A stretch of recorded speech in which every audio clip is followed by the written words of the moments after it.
Sí.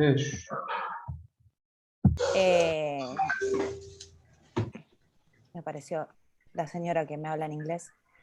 Ahí está. Cuando vos quieras pasamos el tráiler del documental, así que bueno, estamos a tu disposición. Bueno, perfecto. Me parece que es un lindo inicio, que se vea el tráiler del documental. Quizá algunos lo hayan visto, otros quizá no. Y de alguna manera es una síntesis. Me parece interesante, más allá de que igual después les dejamos el link para los que no lo vieron, que lo puedan ver en un futuro. Bueno, dale, buenísimo. No te escuchamos, Nes. No me escucho. Ah. No, a Néstor que está hablando y no sé si nos está hablando a nosotros. Ahí ya estoy por compartir. Denme un segundo, por favor. A ver. ¿Se puede ver? No llego a...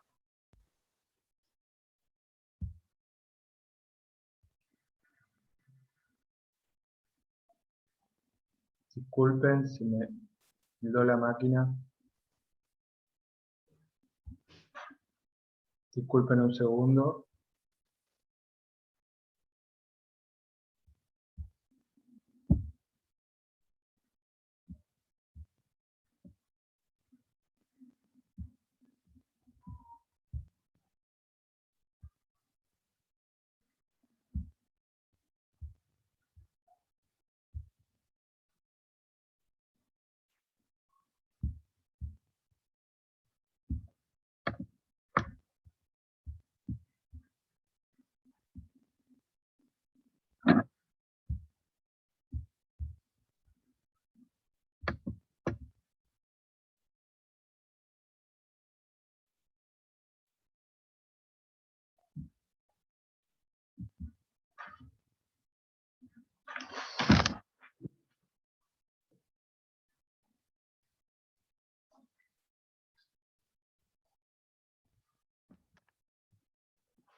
Lo que no tenemos es audio, Nes, ¿eh? Ah, perdón, justo no estaba escuchando eso. A ver. Quiero ver eso.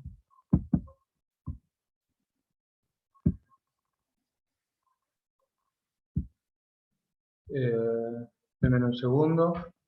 Que quiero... Estoy tratando de... Por favor, les pido un segundo.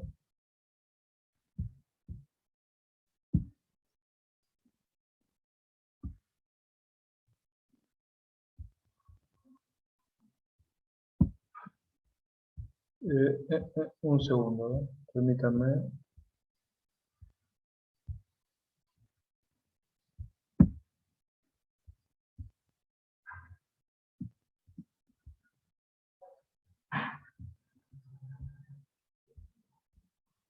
Acá.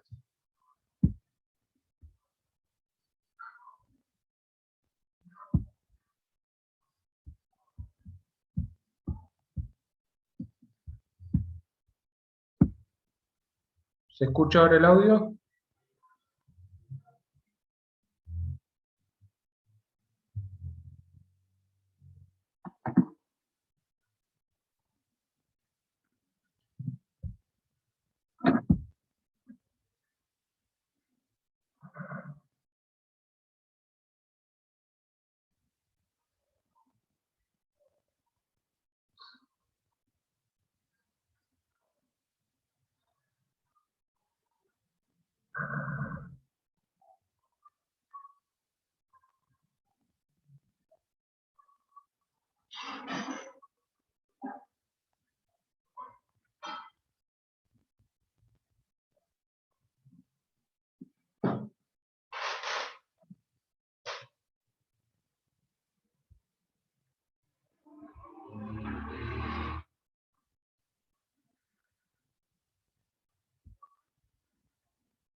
De hecho, está congelada la imagen, es como que no, Yo estoy no. tildado, me parece.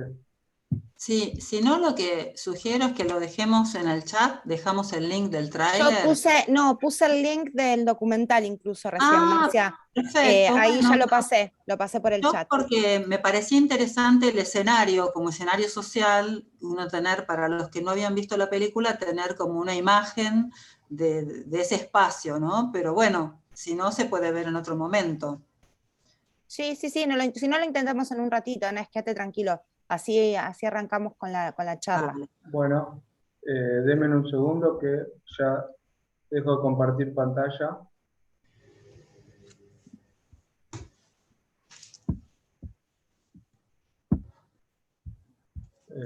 Si quieren pueden arrancar, yo de mientras dejo de compartir pantalla. Perfecto. Tengo la máquina, se me tildó, entonces... Sí. ¿Querés, Florencia, que haga una breve introducción de qué va a ser la charla? Sí, Marcia, Bueno. ya, vos arrancá y que nosotros... Bueno. Ahora se está viendo perfecto. Bueno, mientras que él lo va buscando, se le destraba el tema ese. Bueno, yo les cuento, mi nombre es Marcia Paradiso, yo soy egresada de la facultad en la carrera de comunicación, y anteriormente a la carrera de comunicación, yo me formé como realizadora cinematográfica, especializada en documental. ¿Se escucha bien? Sí, se escucha bien, Marcia. Buenísimo. Perfecto. Bueno, un poco la idea de integrar en esta charla los conocimientos que fui como entrecruzando a la hora de hacer este documental, digamos, como producto de todo un proceso que tiene que ver con qué pasa con lo artístico y qué pasa con lo social. Es decir, cómo construimos un discurso donde se van a entrecruzar dos formaciones, la académica, que tiene que ver con la carrera de comunicación, y que tiene que ver con la investigación social desde un punto de vista académico, y qué pasa con la investigación para un documental, con la producción de un discurso artístico documental. Yo después más o menos me armé un detalle como de todos los pasos que fui siguiendo, porque quizás para algunos de ustedes, si son estudiantes de la carrera, de alguna carrera, casi todos supongo que cursarán el tema de metodología de la investigación, y que a veces uno lo piensa, el tema de la investigación social, desde una cuestión, digamos, más vinculada con o análisis que tienen que ver con estudios de mercado, o en otros casos, según la carrera, ¿no? O sondeos de opinión, o una especie de encuestas de opinión, es decir, donde está todo más focalizado, por un lado, en discursos que tienen que ver, y en investigaciones que tienen que ver más con las ciencias sociales, y por el otro lado, si bien hay carreras en que están ligadas a discursos artísticos, a la formación, la escritura, la carrera de letras o la carrera de periodismo, también incluye, digamos, talleres de audiovisual, de televisión, donde está pensado un entrecruzamiento, ¿no?, entre lo académico, lo social y la producción audiovisual. ¿Quieren ver ahora? ¿Se puede ver ahora Entiendo el que tráiler, sí. o sigo hablando? Entiendo que sí, Marcia, si querés... Bueno, probemos, si se ve, lo vemos. ¿Se ve ahora? ¿Ustedes se están viendo? Se ve, se ve, lo que no sé qué va a pasar con el audio. Bueno, a ver... Dale, probemos.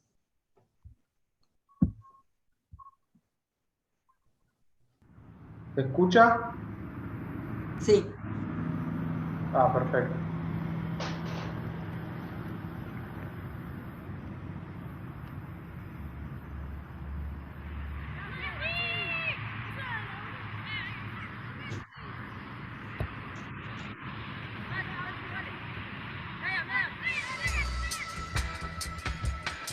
Santi, te escucho desde hace varios años.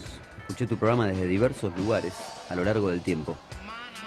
Hace 5 años que te escucho desde la unidad 31. Debo decir que tu voz y la música me acompañaron en momentos diversos. noches interminables cuando debía esperar el traslado a mi juzgado, y algunas, las menos frecuentes, las que no podía dormir.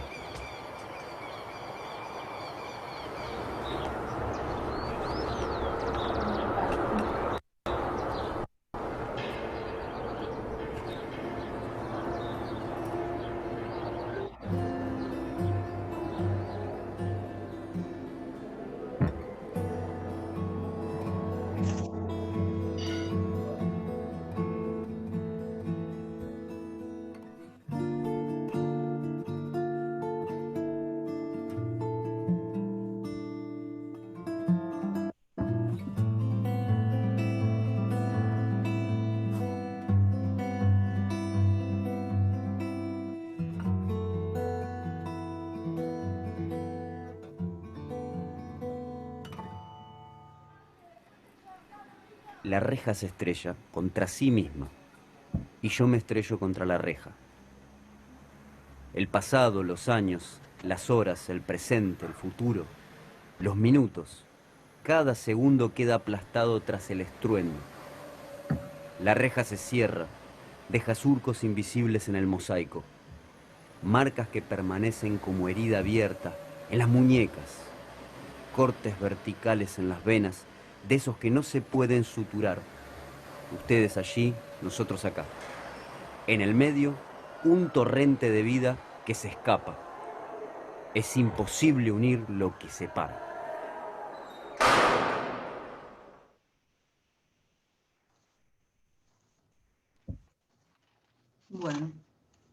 Bueno, yo tengo acá abierto el chat.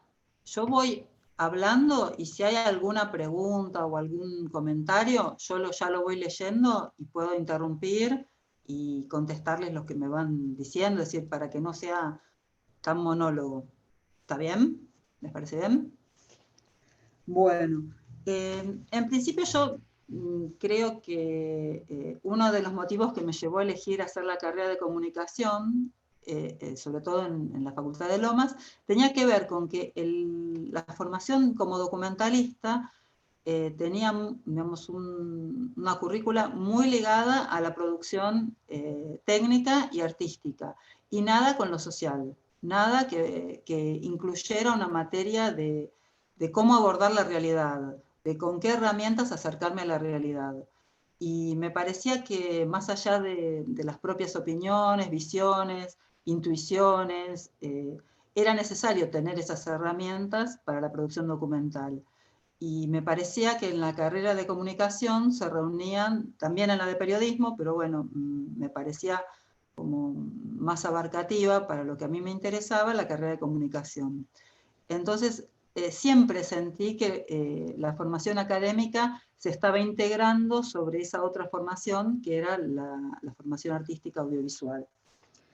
En el caso del documental de Lunas Cautivas, les cuento cómo empezó. Es decir, si yo lo comparara con un trabajo de investigación de los que hacíamos en la facultad, uno se planteaba un tema, ¿no? Un tema donde encontrara algún tipo de pregunta que uno se hiciera y que esa pregunta fuera el motor de la investigación.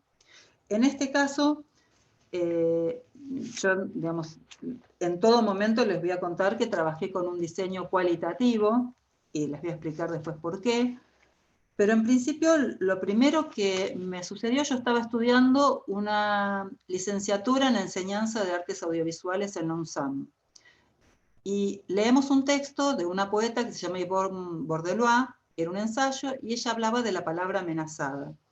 Y la palabra amenazada tenía que ver con el trabajo con la palabra en los medios de comunicación. ¿Qué pasaba con la palabra como lenguaje que ella lo encontraba degradado, todo un trabajo de degradación del discurso dentro de los medios de comunicación?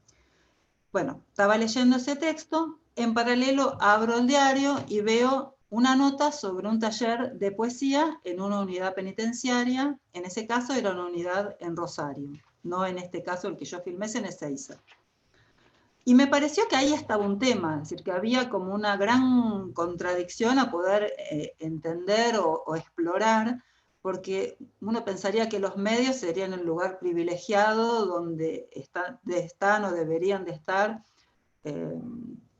profesionales de la comunicación, profesionales del lenguaje, donde tendría que haber un trabajo, una profundización, y uno si piensa en un imaginario, en con qué se representa el universo carcelario, pensaría en todo lo contrario.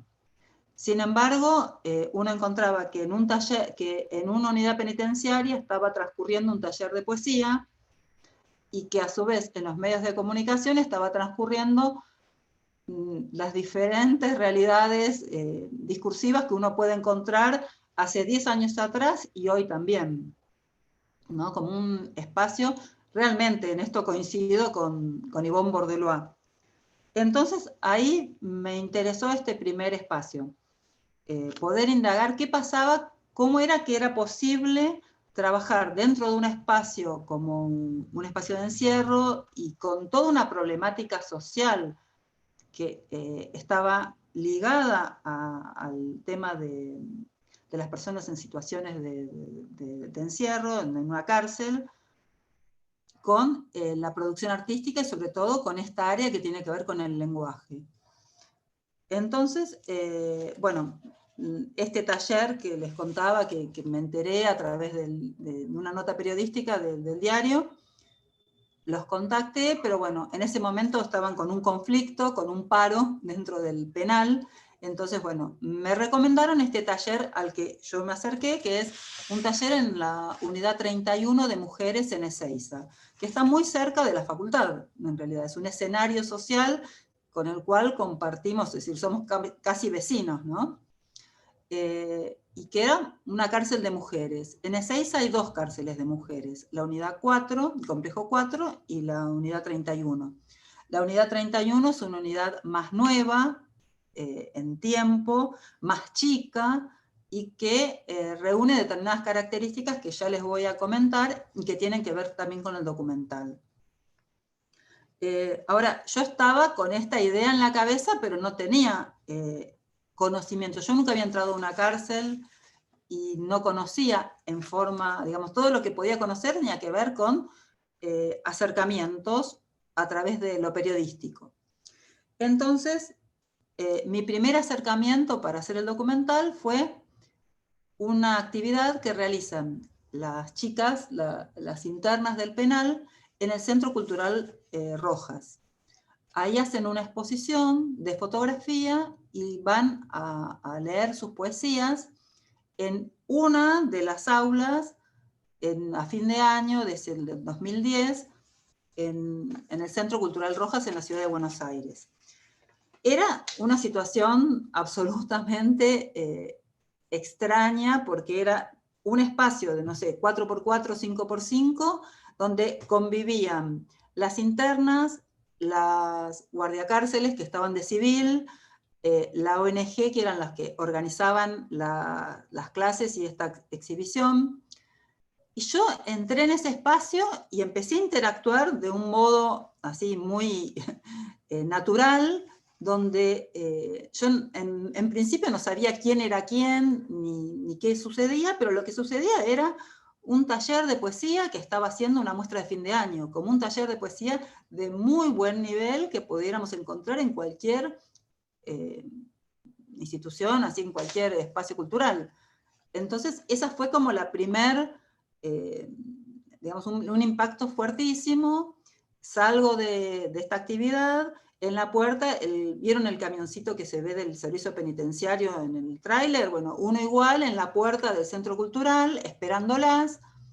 Y yo decía, este es un mundo dentro de un mundo, la gente que pasa acá por Corrientes no sabe lo que está pasando acá adentro, y ellas están en ese 4x4 queriendo gritar todo lo que están haciendo, todo lo que están queriendo transformar su mundo en un espacio tan chiquito, y por esa única vez, ese ratito que iban a estar haciendo esa actividad.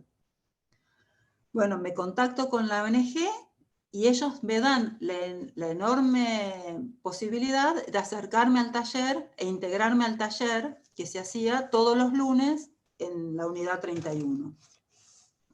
Ahí digamos, es donde yo puedo empezar a decir que empezó el trabajo de campo. Es decir, por ahí podría decir que empezó antes, ¿no? En esta primera visita al Centro Cultural Rojas.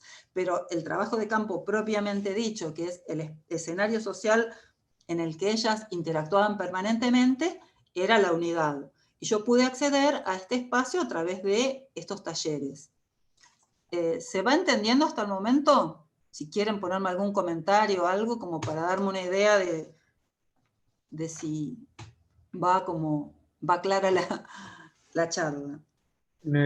Hasta ahora va perfecto, se escuchaba perfecto, Marcia, así que Bueno, desde este lugar, todo bien. Perfecto. Bueno, entonces, yo ingreso dentro del penal, nunca había ingresado a un penal, tampoco conocía, buenísimo, Adriana, tampoco conocía, digamos, tenía dentro de mi cabeza, como podemos tener todos, una representación que conforma un imaginario social, de cómo suponemos que son estos escenarios, estos espacios, y de toda una representación que tiene que ver también con los medios, porque son escenarios a los que no accedemos en forma presencial, en forma directa, y que muy pocas personas, creo que no sé cuántos de ustedes habrán... Natalia pregunta si cambió mi idea sobre la investigación a medida que entré en el tema. En parte sí, cambió, y en parte no. Lo voy a retomar, Natalia, tu pregunta. En principio, digamos, yo como que partí de dos preguntas. ¿Qué sensación? Ahora cuento.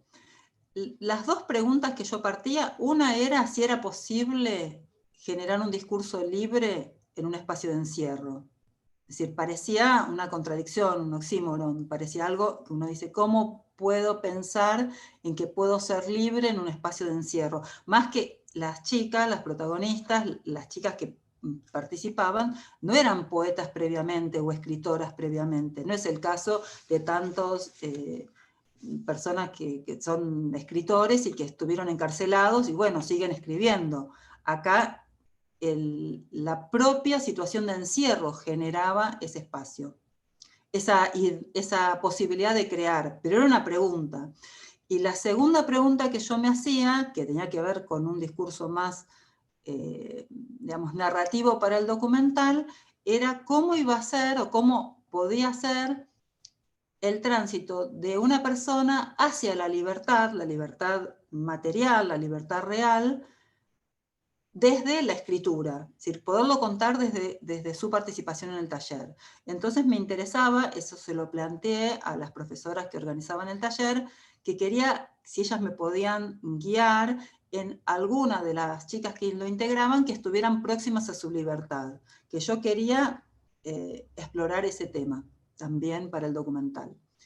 La primera sensación, que preguntás a Alan sobre cómo me sentí en la unidad, y si bien el penal, si uno puede decirlo con todo lo especial que él, era un penal, comillas, lindo, comparativamente con otros penales, con el 4 y con tantos otros, más era federal, más cuidado, más nuevo, bueno, tenía, además, tiene una planta de madres quiere decir que las mujeres que estaban...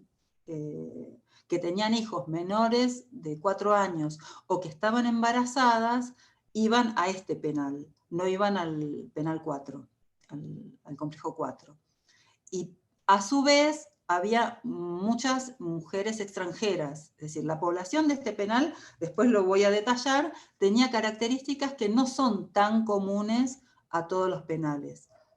Sí, quizás más a las cárceles federales, porque la mayor parte, en su momento era un porcentaje muy alto, como yo dijera, un 80% de las mujeres que están detenidas son presas primarias quiere decir que es su primer condena, que no tienen otros delitos ni otras condenas anteriores, que eso no es así con la población masculina, que está en el penal, que está en el medio, es decir, físicamente este es el último de de los espacios, de los penales, que están en esa línea. Si ustedes van hacia la autopista, los van a ver. Están los tres, el más grande de todos es el complejo 1 de hombres, que ahí sí ya los presos hombres tienen otras características.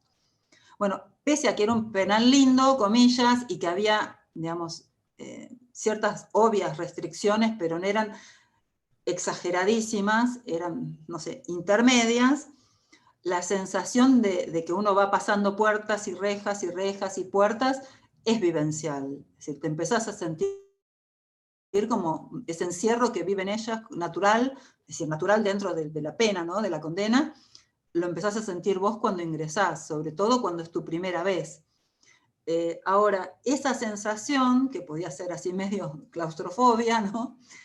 Se iba modificando en el momento en que entrabas al final de todo el recorrido, que era un recorrido bastante largo, estaba el sector de educación. Educación estaba en una esquina del penal. Y de esa esquina, al final del final, estaba el taller de poesía, que estaba dentro de la biblioteca. Entonces había como algo también desde lo espacial y desde lo simbólico que estaban juntos, ¿no? Como que ese sector estaba como más aislado y más al final, como más en el borde, más en los márgenes. Bueno, vuelvo. Me parecía también importante, cuando ingresé en esa primera oportunidad, integrarme en el taller, y había una decisión mía que era poder observar, es decir, hacer un trabajo de observación. Esa fue la herramienta que yo había decidido. Ahora, ¿qué tipo de observación? Es decir, yo no le hice entrevistas ni focalizadas, ni de ningún tipo sobre quiénes estaban dentro del penal a las profesoras que fueron las que me guiaron para poder ingresar. Y a su vez ellas me dieron la posibilidad de integrarme yo dentro del taller y participar. Entonces, esa observación que podía ser externa y estar como corrida de la actividad, al darme ellas la posibilidad de integrar el taller, yo también me puse a escribir junto con ellas. Entonces yo era una integrante más que no era profesora y que no era interna, pero que estaba escribiendo con ellas en el taller, es decir, seguía las actividades del taller. Lunes a lunes asistía al taller, y mi posibilidad de empezar a entender la lógica de lo que ocurría dentro de ese espacio y dentro del macroespacio que es la cárcel, al que yo no accedía, tenía que ver con esa posibilidad de hacer esta observación participante. Eso fue, en principio, una decisión en parte metodológica y en parte también por esta posibilidad que se dio, esta condición de posibilidad, y que generó un vínculo inmenso.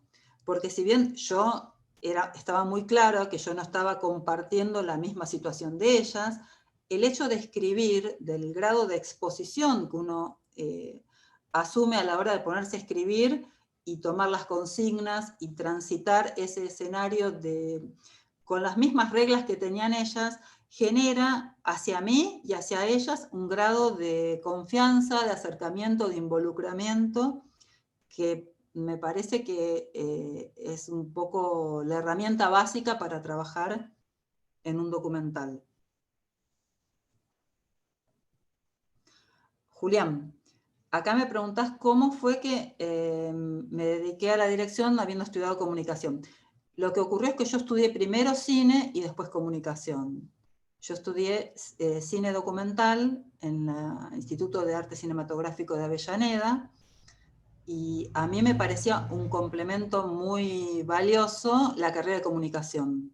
Como que yo integré comunicación a cine, no cine a comunicación. Vino de ese lado. Entonces, un poco lo que yo contaba en un principio, que para escribir un guión documental, digamos, todos tenemos, digamos, capacidad, obviamente, de opinión, de intuición, de análisis de una realidad, pero que las herramientas no son, digamos, nosotros no creamos herramientas de investigación. Hay gente que hace documentales o que hacía documentales, no sé, etnográficos y trabajaba con un antropólogo, o una antropóloga, o otro tipo de documentales más sociales, y por ahí tenía como acompañante en la investigación a alguien formado en sociología. Bueno, después vinieron las carreras de comunicación, bueno, de periodismo, desde ese lugar. Ahora, poder integrar estos dos aspectos a mí me amplió mucho la mirada. Además me dio como mucha más seguridad de cómo abordarlo. Es decir, mucha gente que uno ve que yo veía durante todos estos meses, yo estuve yendo 8 meses antes de empezar a filmar, todos los lunes al taller. Y en ese tiempo venía gente hasta de canales, no sé, de Europa a hacer una nota, y la nota eran trabajos periodísticos de 1 hora. Iban, entrevistas, preguntas, preguntas, preguntas, y siempre alguien va y responde, ¿no? Pero responde desde esa pregunta ya recortada. La visión que se da de lo que está sucediendo es un recorte que no está construido desde la realidad del otro y desde el investigador. Para mí era re importante que la película tuviera que ver con la mirada de ellas, además de que con mi mirada. Que se pudiera dar esta construcción entre ambas. Entonces, bueno, en ningún momento yo pensé en hacerle ningún tipo de entrevista, ni de preguntas. Es decir, a mí es el día de hoy que me preguntan, pero ¿por qué estaban presas? Pero fulanita, o tal protagonista, o tal otra, ¿por qué estaba presa? ¿O qué pasó? Yo nunca hice una entrevista, nunca le pregunté a nadie, por varios motivos, algunos metodológicos, otros más personales, pero me parecía que la herramienta era esta observación participante, y de ahí va a surgir lo que cada uno quisiera contar o interactuar. Es obvio que en la convivencia y en ese escenario uno va comprendiendo si uno tiene una condena más corta, más larga. Lo que yo decía, que la mayoría son presas primarias, la gran mayoría tienen condenas muy cortas comparativamente con otros tipos de condenas penales, y que en general están vinculadas, pero no digo las del taller, las chicas del taller, todas las chicas que estaban en este penal federal tienen que ver con micronarcotráfico, que siempre son condenas más o menos de 3 años, y que, bueno, en general la población es una población de mujeres, digo, frente a la problemática, ¿no? Jóvenes, en general son jefas de hogar, en general son muy pobres. Es decir, hay como un recorte que tiene que ver con si uno va a pensar dentro de lo que es el imaginario de una persona, que uno dice una persona que está detenida, y uno enseguida, si habla, lo vincula con la inseguridad. Bueno, acá, dentro del taller, no podría pensar en temáticas vinculadas con la inseguridad, que es lo que primero se construye desde los medios, por ejemplo. En paralelo, también dentro de este mismo penal en particular, había muchas extranjeras, muchas mujeres extranjeras, pero no sé, de África, de un montón de países que no hablaban ninguna lengua en común, ni siquiera entre las africanas. Entonces por ahí, a veces no hablaban inglés, y por ahí una chica china le hacía una traducción a un inglés muy básico a otra para poderse comunicar entre ellas, y eran mujeres que llegaban embarazadas, no sé, una chica que estaba con un bebé no sé, que había nacido, porque cuando están detenidas y están embarazadas, tienen el bebé o en la maternidad Sardá o en la maternidad que está enfrente ahí en Ezeiza. Y después vuelven detenidas con el bebé, y quedan detenidas con el bebé hasta que se cumple su condena o hasta que tienen una extradición. Bueno, entonces yo conocía a la hora de que la herramienta iba a ser esta, la observación participante, pero también yo quería que el documental contara toda esta situación, toda esta capacidad de transformación, que ahí estaba una clave. Yo, de la primer clase en adelante, me maravilló la capacidad de análisis, de escritura, de compromiso, de trabajo, de producción artística. Es decir, si yo, digamos, no me decían que estaba dentro de un penal, jamás podía pensar que ese taller de poesía estaba transcurriendo en ese espacio. Pero bueno, estaba transcurriendo en ese espacio y había determinadas reglas bastante marcadas que se acentuaron mucho para la producción documental. A su vez yo pensé, bueno, las protagonistas también tenían tiempos muy particulares, es decir, por ahí venían una clase sí, una clase no, o por diferentes motivos, entonces yo quería poder pensar que para un documental tenía que tener, digamos, lo que uno diría, bueno, ¿quiénes son los actores sociales? ¿Quiénes son los protagonistas en un documental? Entonces pensaba que había 3 grandes grupos. Un grupo tenía que ver con las mujeres que eran mamás. Otro grupo tenía que ver con las extranjeras. Y otro grupo tenía que ver con las mujeres solas. Mujeres que quedaban en soledad.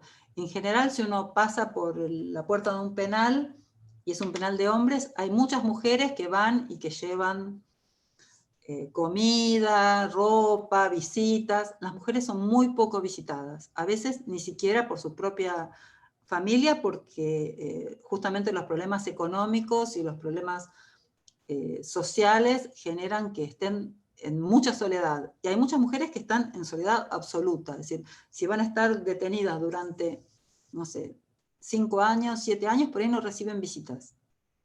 Bueno, esa era una premisa. Entonces, con esa premisa pensé y fuimos consultándolas a las chicas. De entrada, si bien yo integré el taller, les aclaré que yo era documentalista, que mi intención era hacer un documental, que por supuesto quien no estuviera interesada o no quisiera, podía seguir participando del taller y yo podía avisarle en un futuro cuándo se iban a hacer los rodajes y ese día o no participar, o si querían participar igual no se la filmaba, es decir, que el compromiso estaba en que nadie iba a participar forzadamente y que quienes quisieran, bueno, íbamos a ir como ya planificándolo, pero era algo que estaba como a mediano plazo, no a un corto plazo. Eso generó un enorme vínculo y además mucho interés de parte de ellas porque había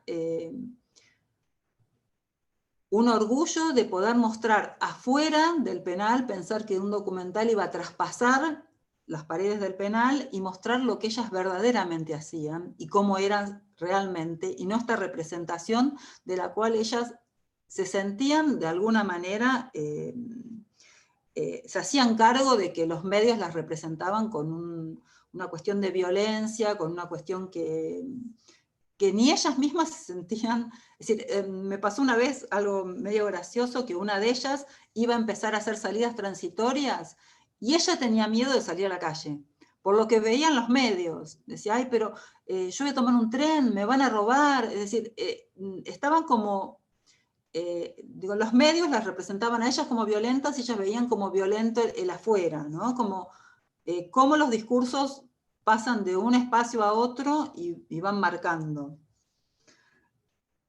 Bueno, vuelvo. Yo tenía esta premisa de que iba a ser un diseño que iba a ser exploratorio, que yo no iba a trabajar con ninguna hipótesis, yo no quería demostrar nada, yo quería poder, para mí misma, pero también obviamente para un espectador, acercarme e indagar en cómo funcionaba ese espacio, cómo era la posibilidad de producir y cuál era la dinámica. La primera herramienta era la observación. Las historias de vida las descarté como herramienta de investigación, en el sentido de que yo no quería que hubiera una narración. Hay un estilo de producción de narrativa documental que se llama el documental de observación, donde el documental transcurre y uno observa la lógica como si fuera una ficción. Es decir, uno participa como espectador de lo que transcurre sin intervención. Entonces, el espectador se convierte, así como se convirtió en su momento la cámara, que trabajábamos a 3 cámaras, se convierte en un testigo de lo que está sucediendo en ese espacio, y los diálogos, las acciones, lo que va transcurriendo, así como uno comprende una historia a través de una ficción, algo que está guionado, en este caso yo lo puedo comprender por la lógica de lo que transcurre. Y no va a haber una entrevista, no va a haber una pregunta, no va a haber un testimonio que se le da a la cámara. Eso ya era una decisión que se unía con este estilo de narrativa de lo que se llama un documental observacional. Ahí van de la mano, ¿no? La herramienta y cómo se lo llama en cine. Bueno, ya tenemos esto. ¿Sobre esto surge alguna pregunta? ¿Alguno de ustedes pudo ver el documental? Porque por ahí hay cosas que yo cuento que ya las vieron o necesitan que se las narre y después lo verán más adelante.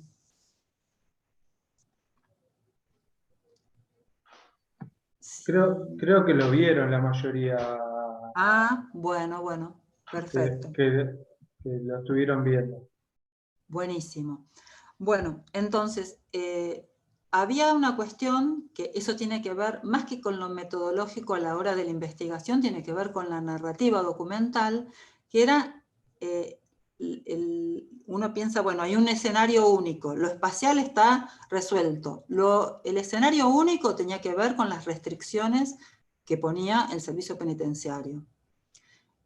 Si bien las chicas daban su consentimiento, había un permiso del juzgado, cada una de sus juzgados, bueno, un consentimiento personal y un permiso del Servicio Penitenciario Federal, pero los escenarios eran el área de educación. Educación era, ustedes si lo vieron van a ver que es un gran pasillo, se ve la biblioteca y se ve un patio. En ese patio a veces hacían también las clases al aire libre, y también había un taller de fotografía que era de la misma ONG. Después había aulas para los que hacían, las chicas que hacían primaria, secundaria, y también hacían el ciclo básico para la UBA. Entonces el escenario era ese. No se podía ir a otro escenario que no fuera ese. Con ellas, por lo menos cuando estaban detenidas. Cuando ellas empezaban a tener salidas transitorias, ahí sí podíamos, digamos, dependía de la autorización de ellas, pero cuando estaban dentro del penal no me permitían acceso a otros escenarios. Y en paralelo, en un momento, bueno, si ustedes vieron el documental, hay una actividad que es especial, que es un festival de poesía. Bueno, ahí van a ver que es un Zoom muy grande. Bueno, ahí me permitieron pasar, por ejemplo, y filmar ese día, pero exclusivamente porque era esa actividad. Si no, no me dejaban estar en el Zoom con ellas. En ese Zoom grande que ven esa actividad es donde hacen las visitas. No me permitían estar con las visitas, por ejemplo. Era todo muy, súper restringido. La cantidad de veces que me permitían filmar, en un primer momento me dijeron 5 jornadas, después la pudimos extender a 6, después las pudimos extender a, digamos, que no consideraran las de los festivales. Bueno, como que todo se fue un poquito negociando, pero no mucho. Y pasaba que si para estructurar la narrativa documental, los tiempos eran, una chica por ahí estaba detenida y le daban un permiso, y el día que yo podía filmar no estaba, tenía una salida transitoria, o no se sentía bien y no se podía cambiar, o los tiempos de cada una se iban como superponiendo y desfasando. Entonces la decisión fue armar un montaje que tuviera que ver con el personaje, con lo, digamos, que se estructurara por personaje, y que entonces pudiéramos volver atrás y adelante en el tiempo y no tener ese problema que era, si no, era como seguir una cronología, un discurso cronológico era imposible.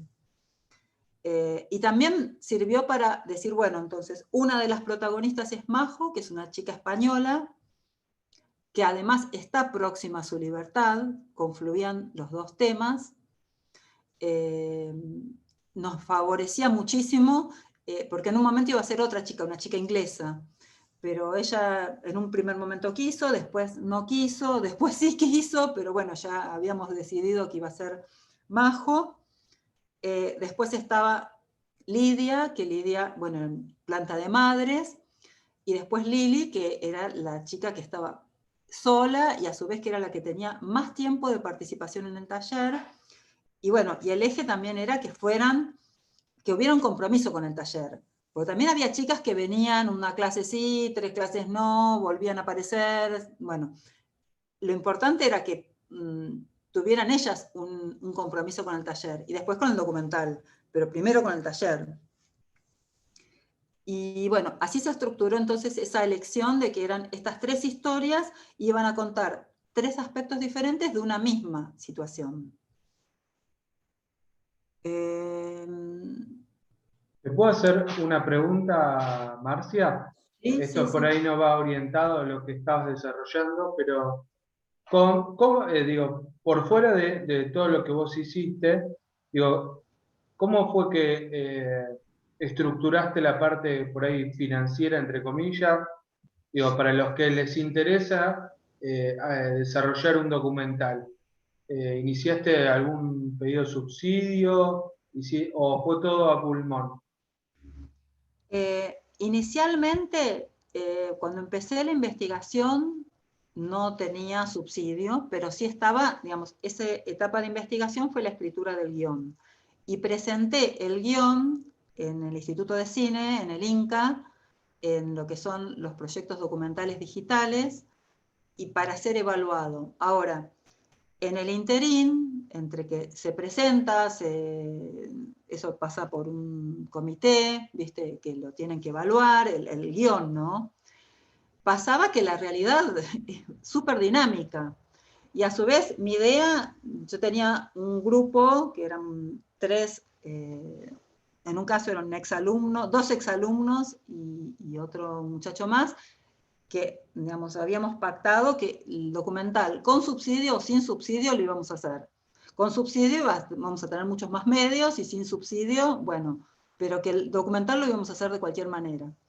Entonces, en un primer momento, estaba el tema de las realidades particulares de cada una, porque podía pasar que, por ejemplo, Lidia en un momento le iban a dar la libertad en septiembre, después se la dieron en diciembre, pero si se iba en septiembre, yo filmaba en noviembre, ya Lidia no estaba.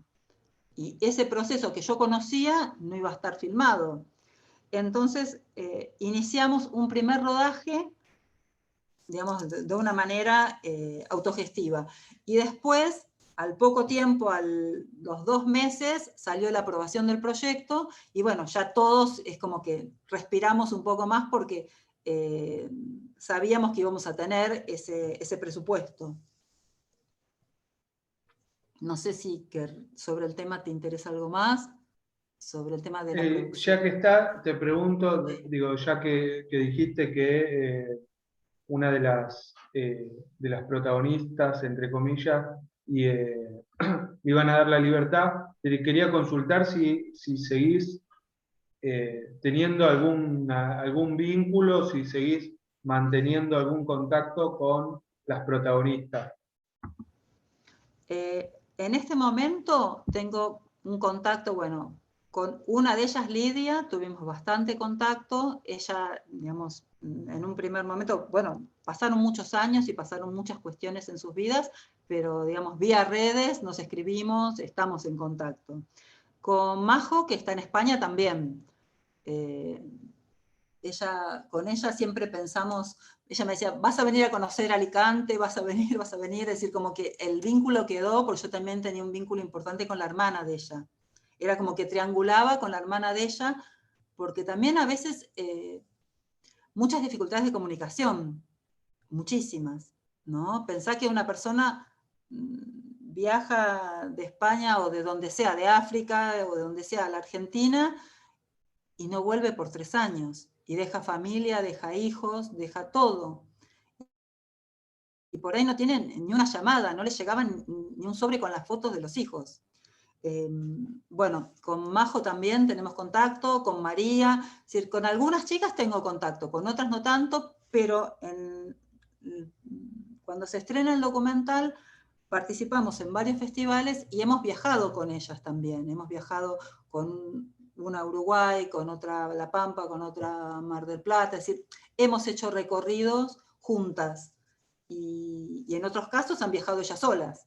Así que, digamos, el vínculo se fortaleció un poco con la libertad, porque coincidió que el estreno de la película ya estaban casi todas en libertad, y al año siguiente todas en libertad. Entonces eso generó como, en la primera proyección, por ejemplo, llegaron con un camioncito, con ese mismo camioncito del servicio penitenciario. Pensarlo, digamos que el vínculo era tan complicado, es decir, era telefónico, porque el permiso para poder venir al estreno de la película en el Festival de Cine y Derechos Humanos lo consiguieron el mismo día y llegaron tarde. El camioncito, claro, hacía un montón de recorridos y hasta que llegó al Cine Gaumont, llegó tarde. Bueno, esa es una anécdota para contar en otro momento. Pero bueno, no sé si de ese tema está, y sigo con lo que había más o menos, la línea del tema de la investigación. Sí, seguí, perdón. No, te digo, si de eso hay me- algo más. no, en realidad me Problema. surgen un montón de preguntas con los vínculos, pero no, seguí con lo que estabas desarrollando. Bueno. Después al final te consulto. Dale. Cuando vos decís protagonistas, son protagonistas, porque para el cine documental son construidas como protagonistas, como personajes. No es que uno lo está diciendo en un sentido, comillas, peyorativo, de decir es un personaje. Es un personaje y para la investigación social es un actor social, pero es un personaje, porque el tratamiento que uno, y, digamos, hay una premisa que es que si el espectador no genera empatía con el documental, no se puede concentrar en la historia, si simplemente es algo descriptivo, externo, no va a cumplir la función de poder verse reflejado en esa otra persona. Y para que esa persona esté dentro del documental tiene que ser un personaje. Entonces no es en un sentido negativo. Está bien, son las protagonistas. No son actrices, pero son actores sociales que están ocupando ese espacio de representar a ese grupo. Es decir, yo creo que la mayoría de las chicas que estaban en el penal se sentían muy representadas por ellas, por las chicas del documental. Es decir, la posibilidad de que un espectador pudiera conocer otra realidad y tener otra mirada, no una mirada cuestionadora. A mí este año me llegó un mail de un muchacho que estaba haciendo una tesis de una maestría en Cambridge. Y él tomó 4 documentales argentinos porque le interesaba los espacios de encierro en los documentales argentinos. Y uno de ellos eligió a Lunas. Porque para ellos desde afuera, sin conocer tanto nuestra realidad, enseguida comprenden todo cómo se construyen estas representaciones tan negativas dentro de, muchas veces, de las ficciones, ¿no? Cómo se trabaja con lo que es la marginalidad como un constructo de demonización de alguna manera, y que termina siendo, digamos, lo morboso lo que vende. Si vos vas a decir, no, yo lo que quiero contar es una historia que tiene que ver con una persona que es muy parecida a vos como espectador, y que esa persona tiene la posibilidad de escribir, de hacer arte, de transformarse. Eso es como que justamente se contrapone con un discurso hegemónico que es más penalización, toda una cuestión de castigo, no de inclusión. Entonces ellos lo ven y justamente les interesaban los documentales donde se veían espacios de encierro donde se trabajaba educación. Y hacían un trabajo para una maestría. Vos decís, qué loco que eso por ahí acá no valoran ni el hecho y menos la película. Bueno, la película sería algo aleatorio, pero ni siquiera el hecho, ¿no? La realidad esa. El escenario social, que era esta biblioteca, tenía algo de particular. Digamos, era un espacio relativamente chico y bastante digamos, durante el documental muy intervenido. Por ejemplo, en el primer rodaje estaba una persona de comunicación del servicio penitenciario, parado adentro del taller. Si ustedes observan el documental, hay algunas escenas que no están en el comienzo, porque a veces hay una alteración del tiempo cronológico de la filmación, y esta persona estaba todo el tiempo dentro del taller. Entonces, los diálogos informales que se daban entre las chicas, además de la propia producción artística, que necesitas tener una libertad para poder expresarte, buena onda tenía, pero estaba adentro, estaba todo el tiempo adentro. Y entonces hizo como que me llevó a mí a poner la cámara mucho más adentro de las chicas, ir como a un primerísimo primer plano. Encima me planteó la necesidad de que no se vieran los rostros de las chicas porque iban a ser estigmatizadas. Yo dije, ellas autorizaron su imagen, ellas son dueñas de su imagen, no el servicio penitenciario. Mirá qué cuestión. A su vez venían canales, no sé, uno creo que era de Suecia, y ahí sí, pasaban a filmar en cualquier lado. Si me decías, los llevo al baño del penal, vamos al baño y filmamos a las chicas, no les importaba. Pero cuando era esta cuestión, tenían tantas restricciones, y con el tiempo también, un tiempo muy acotado, era el tiempo del taller y ni un minuto más, ¿no? Entonces, bueno, yo le planteé, mira, si vos seguís dentro del espacio, te voy a tener que incluir dentro del documental, porque vas a estar, es decir, si vos estás, vas a estar dentro del documental. Y ahí creo que eso le llevó a la siguiente jornada de filmación ya quedarse afuera del taller, por suerte. Y eso generó otra dinámica, ¿no? Una dinámica más auténtica, más real. Acá preguntás, Adriana, ¿qué diferencia en la filmación con el documental con otro que se llama Aguas Abiertas, que ella participó, que Adriana lo conoce?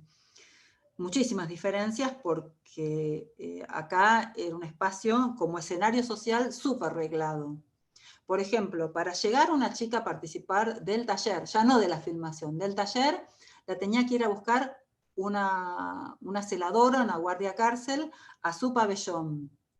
Y muchas veces o no querían ir las guardiacárceles, ¿no? O iban y si no la encontraban, bueno, no, dijo que no. Entonces muchas veces el taller que empezaba a las 2 de la tarde empezaba a las 3, empezaba a las 4, o directamente no venían, o les decían las guardiacárceles, que eran encima de educación, les decían a las chicas, ¿para qué vas a un taller de poesía? Y esa situación de estar como teniendo que explicarles las chicas, las protagonistas del documental, las internas de un penal, por qué querían ellas estar en un espacio de creación artística, ya eso solo generaba una contradicción. Entonces era como un espacio que, si bien educación y trabajo generan un puntaje que también de alguna manera beneficia la posibilidad de una salida transitoria o, bueno, un informe, ¿no?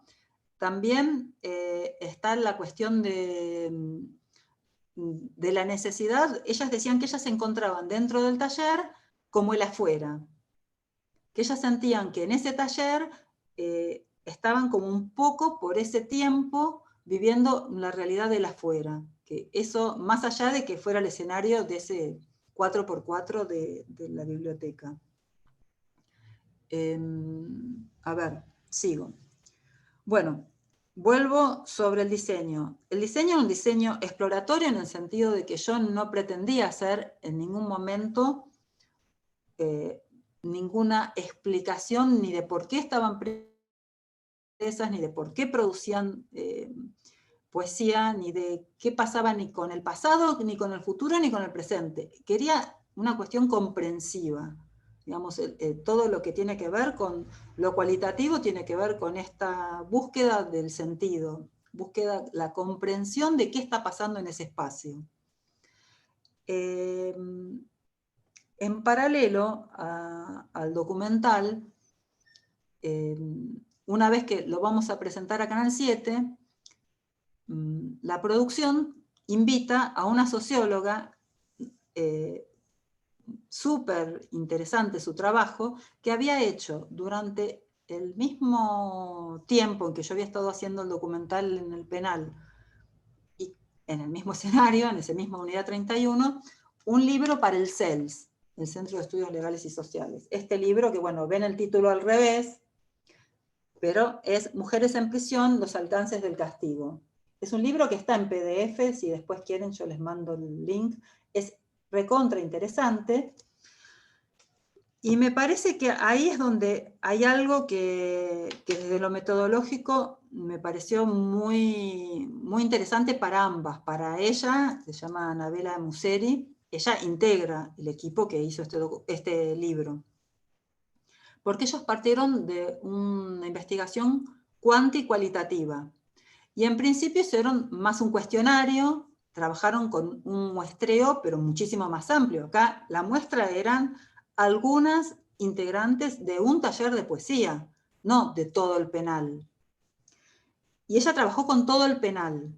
Y después sí, hizo entrevistas semiabiertas y focalizadas en las temáticas que surgen en el documental, y tomando como representantes de los grupos las mismas categorías que veíamos dentro del taller de poesía. Es decir, que me pareció que se complementaba tanto, lástima que yo no lo leí, porque bueno, estaba en producción y no nos enteramos, porque tampoco nadie nos puso en contacto, ni a ella con el documental, ni a mí con la investigación. Pero que por caminos diversos llegamos a situaciones de mucho contacto y que tiene que ver con cómo lo micro social puede contar tanto lo macro social. Y que no siempre uno, digamos, por trabajar con un muestreo chiquito y por no trabajar con una herramienta dura, por decir, bueno, hacemos algo muy, muy pautado, no llega a poder ver cuál es la situación de lo macro. No sé si se entiende en ese aspecto.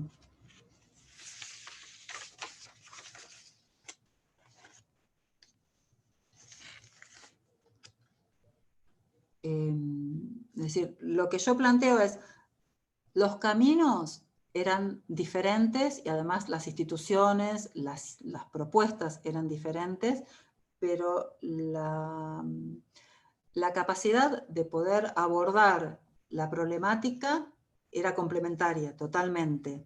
Y a su vez, digamos, ella podía darle una extensión mayor digo, a la investigación en el sentido de que pudo indagar muchos más casos, pero en cuanto a la profundidad, un documental permite una divulgación de la temática que no la permite un texto de investigación, un ensayo o un estudio ya más académico, como puede ser en este caso el libro, pero son totalmente complementarios. Marcia, Sí. hola, ¿qué tal? Buenas noches, ¿cómo te va? ¿Cómo estás? Todo bien. Yo justamente, perdón que te interrumpa, quería hacerte una pregunta con respecto a esto, porque obviamente al ser un documental, como bien vos decís, digamos, tenés que lograr una profundidad. ¿Y cómo hiciste para romper, digamos, una especie de cerrojo, una especie de candado que hay, obviamente, ya por el hecho de ingresar en un lugar así, digamos, hay un cerrojo, más las otras barreras que tuviste que atravesar de las guardias, de la guardia cárceles, de la celadora? ¿Cómo hiciste para atravesar, digamos? Ya contaste más o menos cómo, bueno, este ejemplo que diste de la guardia cárcel, de espérame afuera, ¿cómo hiciste para romper con los cerrojos personales, ¿no? de cada una de ellas? Yo creo que lo primero fue que había un interés personal de ellas de integrar, de poder contar lo que les pasaba en el documental. Es decir, no fue que yo se los pedía a ellas, sino que ellas lo querían. Podrían haber dicho que no, y muchas dijeron que no. Es decir, no sé si todas, digamos, todas las que dijeron que sí, te diría que 2 o 3 dijeron luego que no. Es más, a veces, por ejemplo, una señora, yo estaba, inclusive la acompañé a una visita que hizo a su mamá, yo fui a visitar a su mamá, que estaba en un hogar, esperé que llegara ella con el guardia cárcel, yo estaba con la mamá como si fuera una amiga de la mamá, tuvimos una reunión y demás, y ese después dijo, no, yo no quiero.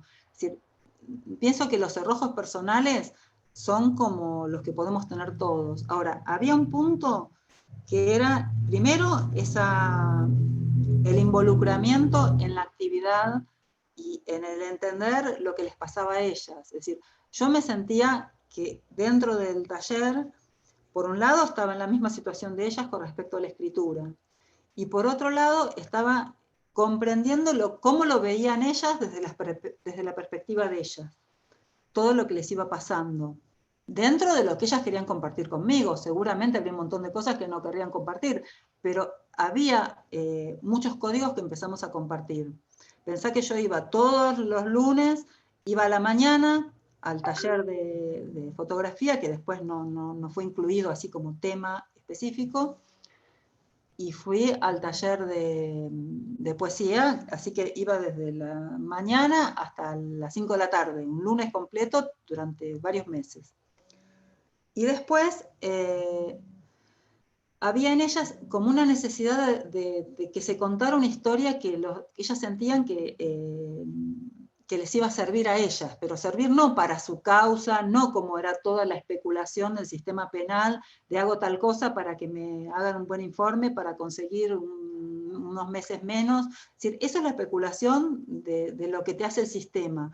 Ahora, acá es, digamos, es cómo te vas a espejar en un otro que te va a conocer. Porque es como que cada persona que entró en un penal y está detenida, siente que su autoestima, su propia imagen, ya fue totalmente destruida. Y esto era una construcción nueva que estaban haciendo. Ellas se sentían orgullosas de esto. Entonces, eso también me parece que no era que yo las convencía a ellas de participar del documental, sino que ellas estaban convencidas de que querían mostrar a la afuera lo que ellas estaban viviendo. No sé si esto responde lo que vos preguntabas. Sí, más que claro, más que claro. No fue digamos, un esfuerzo mío, fue un interés. Ahora, también había muchos altibajos, porque así como todos tenemos altibajos emocionales, ellas tienen más. No sé, Majo, no sé si yo siempre lo cuento y nos reíamos, estaba a veces muy arriba, a veces muy abajo. Y en una vez que estuvo muy abajo, se rapó. Y yo decía, yo la tenía filmada con el pelo cortito, así, normal, digamos, bueno, de una manera. Y un día la encuentro rapada. Pasaban 2 meses y se teñía de rojo, después se teñía de violeta. Yo decía, Majo, te va a tener por un cartelito, sigo siendo Majo, porque digo, nadie te va a reconocer. Digo, yo no quiero, es un documental que no va a aparecer tu nombre. Entonces, si vos cambiás tanto de imagen, bueno, la imagen era el estado anímico, ¿no? Entonces, bueno, nos reíamos con eso y después tratábamos como desde el montaje de buscarle una forma de que esos saltos temporales para el espectador fueran menos bruscos, porque si no, te desconcentras. Si vos ves un personaje que hoy está leyendo con el pelo por acá y a la semana siguiente está rapada y a la semana siguiente es otra persona. Hasta podés no reconocerla. Es decir, hubo todo un trabajo en el documental de hacer que el espectador las reconociera dentro de esa dinámica. Bueno, yo creo que debe haber sido también otro de los desafíos, digamos, vos cuando laburás con un documental, laburás con personas de carne y hueso que no son personajes construidos, que vos tenés que buscar también esa identificación, y yo creo que es lo hermoso del documental. Claro, es que es un paralelo, porque vos, si bien en la investigación te formás, digamos, tenés esta idea y por algo las elegís protagonistas a algunas, también, digamos, hay cuestiones que uno por ahí, llegado el momento, después como que no es lo mismo, digamos, en el taller que en el rodaje del taller. De todas maneras, a mí me pasaba que por ahí yo estaba yendo, no sé, 3 semanas y pasaban cosas impresionantes en el taller, en la escritura, en la emoción, en los diálogos. Y yo decía, pero esto me lo estoy perdiendo y cuando venga a filmar, el día que me autorizan, no sé qué va a pasar. Y sin embargo, volvía a pasar, porque había algo en ellas y en esa dinámica que se recreaba en otra poesía, en otra situación, volvía a pasar. Eso después ya me dio como más seguridad. Pero en un principio tenía miedo de eso, de que eso que estábamos viviendo como realidad directa no pudiera ser representado. Gracias, Marcia. No, gracias a vos. Vos decís, un lindo desafío, la edición, tu intervención por todo el sentido, Carlos. Sí, mira, la edición fue recontra compleja, Alan, porque teníamos grabado 70 horas y el documental dura 1 hora. Fue un trabajo muy, muy, muy grande, y después la estructura. Si bien estaban los personajes y los personajes se estructuraban, la narración, era muy complejo. ¿Qué pasaba con las poesías? ¿Qué pasaba con la edición de las poesías? ¿Qué seleccionar de esas poesías? ¿Cómo intercambiar los diálogos informales, irlo intercalando con las poesías y con una especie de curva dramática dentro de cada estructura que estuviera ligada a la producción poética y que estuviera ligada a lo que les pasaba a cada una? Bueno, fue un trabajo muy grande de los editores, y bueno, y tenerlo muy, así como uno en el comienzo tiene, no sé, como un trabajo así de hormiga, de ir, que tampoco es un trabajo de hormiga, digamos, uno lo va disfrutando porque es lo que te gusta, ¿no? Tampoco, por ahí lo que no te gusta es tantas reglas que tiene el penal, tantas limitaciones. Yo creo que había tantas limitaciones que nos terminó potenciando, porque creo que ellas se daban cuenta de que si no aprovechaban ese tiempo, no iban a poder ellas mostrarse a sí mismas. Entonces estaban súper puntuales a la hora del rodaje, nos venían a golpear la puerta para que nos fuéramos, y porque eran las 5 de la tarde, diciendo, bueno, ya está, váyanse. Al penal le importaba cero que se viera lo que ellos hacían, porque no lo valoraban para nada. Si lo valoraron después, pero en el momento del rodaje no hubo apoyo. Al contrario, había como una cuestión así de pongo palos en la rueda. Bueno, y para terminar, yo lo que creo que, digamos, para ustedes que no sé qué carreras estudian, pero quizás estudian comunicación o quizás estudian periodismo, bueno, o carreras afines, yo creo que lo audiovisual tiene el desafío de integrar un discurso artístico que por ahí también pasa en los talleres de escritura, también pasa en los talleres de radio, digamos, en los 3 medios que se ven en la facultad está presente, pero la artística del audiovisual requiere de un trabajo que se apoya mucho en esto. Es decir, por ahí, no sé, de mi recuerdo de la facultad de muchos años atrás, estaba que uno por ahí las materias teóricas las veía como que, bueno, eran como comillas pesadas, y que las materias prácticas era donde uno decía, bueno, estoy haciendo lo que me gusta, ¿no? No sé si les pasa ahora eso. Pero yo creo que las materias pesadas las terminamos integrando en eso otro, y que las personas que se hacen en la profesión y no pasaron por esas materias pesadas, tienen esos baches, y que cuando nosotros las, digamos, podemos aprovechar de esa formación, cada uno a su tiempo y en sus intereses, por supuesto, pero que es interesante tratar de integrar lo académico con lo artístico. No pensar que digamos, la producción artística está por encima del conocimiento de la realidad que uno tiene. Ay, mi mirada es única. Bueno, tu mirada es única, pero es única la de todos, ¿no? Yo en una época trabajaba en la escuela de cine, y cada vez que venían las entrevistas para los ingresantes, todos hablaban de su mirada única, porque es verdad, todos tenemos una mirada única. Eso es absolutamente así, pero esa mirada única la tenemos que trabajar. No nacemos con todos los conocimientos ya dentro de la cabeza y los articulamos porque somos seres especiales. Todos nos formamos y nos lleva tiempo, y nos lleva lecturas, y nos lleva reflexión. No sé, para mí, para el hacer audiovisual, lo más importante es la investigación cualitativa. Es decir, es trabajar todo lo que es la profundización y el sentido. Si bien para otro tipo de trabajos, y no sé, no digo audiovisuales, pero con lo que pasa ahora con las encuestas, no sé para qué sirve tanto lo cuantitativo, si sirve o cómo sirve, cuán dibujado está, pero bueno, sacando ese tema aparte que no me pertenece, lo cualitativo sí creo que para los que quieran hacer un trabajo, ya sea un trabajo de escritura en profundidad, es la integración. No pensar que uno va y escribe de una, uno va y filma de una, uno va y hace una entrevista fabulosa en la radio de una. Cuanto más uno haya profundizado, eso va a aparecer, y va a aparecer de otra manera. No creo que sea algo que uno lo pueda construir de hoy para mañana. Si yo hubiera tenido el permiso para ir a filmar al mes siguiente, que no lo transmite en su momento, pero si lo hubiera tenido muy poco para contar. Entonces yo le agradezco a la investigación mucho en el poder hacer un documental.